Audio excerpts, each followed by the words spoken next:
Assalomu alaykum azizlar, kanalimizga xush kelibsiz. Eng so'nggi ma'lumotlardan xabardor bo'lish uchun kanalimizga obuna bo'ling. Diqqat, tezkor xabar tarqating.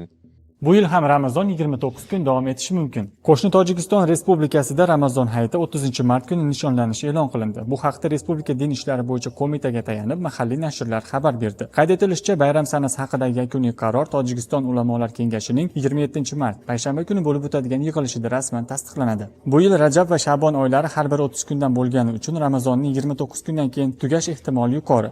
Boshqa musulmon davlatlari, jumladan Saudiya Arabistoni ham xuddi shunday pozitsiyada, deyiladi qo'mita xabarida. Katta ehtimol bilan boshqa mamlakatlarda, jumladan O'zbekistonda ham ushbu bayram 30-mart kuni nishonlanishi mumkin. Eslatib o'tamiz, bundan oldin ham 2023-yilda ro'za oyi 29 kun davom etib, Ramazon hayiti bir kun oldin nishonlangan edi.